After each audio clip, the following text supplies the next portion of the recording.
Bonjour et merci d'être fidèle au rendez-vous de Bourse et Valeurs à l'occasion du forum Lyon Pôle Bourse au Palais de la Bourse. Nous accueillons à présent David Bufflard, PDG de EPERGY. Bonjour. Bonjour Jean-Pierre. Et merci d'être présent avec nous. On va commenter vos résultats semestriels qui viennent d'être publiés il y a quelques jours. Chiffre d'affaires en très légère croissance.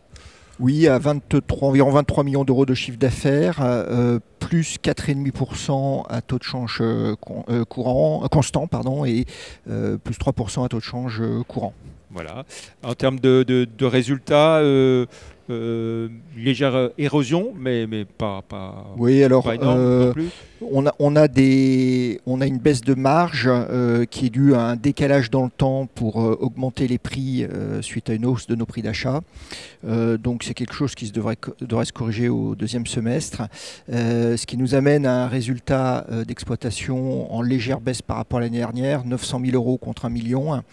Des charges fixes bien maîtrisées, des salaires qui restent stables et des charges globalement également stables. Donc voilà, un résultat d'exploitation solide. Une baisse au niveau du résultat net, essentiellement due à des éléments financiers, mais qui n'ont aucun impact cash, puisque ce sont uniquement des pertes latentes sur du change, donc qui pourront faire l'objet de reprises de provisions. C'est beaucoup de provisions qui ont été passées pour pertes latentes, mais qui n'ont pas d'impact cash. Donc effectivement, le résultat net en repli, de façon assez significative, mais qui devrait normalement s'améliorer sur le deuxième semestre. Si on essaie de voir un peu donc par segment de marché, donc vous êtes dans tout ce qui est distribution de piles, de batteries et d'éclairage portatif. Oui. Alors la partie B2B, c'est quoi, 80% de votre activité? Alors maintenant c'est quasiment 90% de notre activité, le B2B. Le B2B progresse bien puisqu'il enregistre une progression d'environ 7%, pardon 5%. Et l'activité B2C, elle, est en retrait de 7%, mais c'est un retrait volontaire.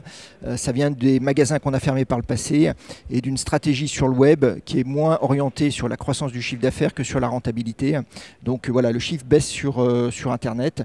Pour autant, sur cette partie B2C où on perdait de l'argent pendant pas mal de temps, on commence à revoir l'horizon de l'équilibre. On a divisé par 3 nos pertes sur le semestre sur la partie B2C. Donc c'est ce qui était important pour nous. Et si on regarde par marché, par pays Alors l'Angleterre est notre deuxième pays, puisque représente à peu près 40% de notre activité.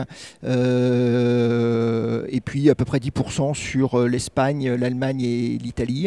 Les marchés sont bien orientés, on est confiant sur l'ensemble de nos marchés et particulièrement sur la filiale O'Coods qu'on avait rachetée en 2019, qui a connu une baisse en 2022 et une baisse au premier semestre, mais qui repart bien là sur le début du deuxième semestre. Une situation financière que vous dites solide Oui, puisque la dette est maîtrisée. On rembourse nos PGE, on rembourse notre dette moyen terme.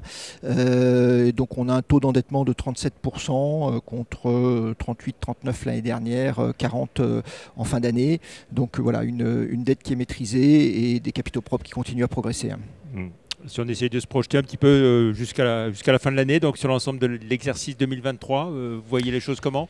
Alors sur le plan de la croissance du chiffre d'affaires, on reste plutôt positif, même si on sait que le contexte économique est compliqué et que la fin de l'année va être compliquée. Mais on a pris de belles affaires en début d'année. Et comme je disais, notre filiale O'Coods en Angleterre est bien repartie. Donc on devrait être en continuité de croissance du chiffre d'affaires.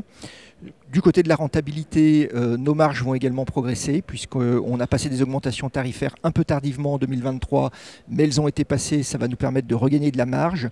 Et là aussi, la filiale O'Coods, qui est très contributrice en termes de marge, avec son redémarrage, va permettre d'augmenter la marge. Et donc, derrière, la rentabilité. Voilà, et puis perspective donc, de développement encore au Royaume-Uni avec...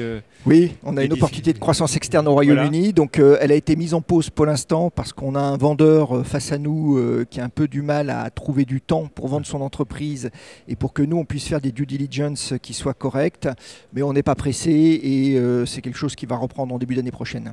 Très bien. Alors on se souvient que vous aviez mis en place un plan stratégique.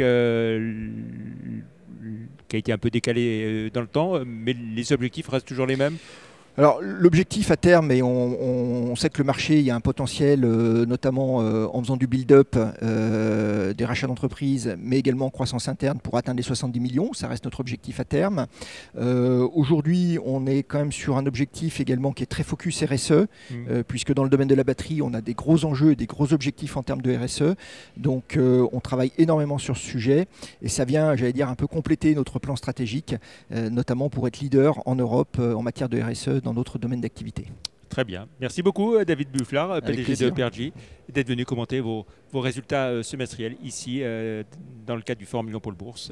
C'était l'émission Bourse et Valeurs. Merci, au revoir.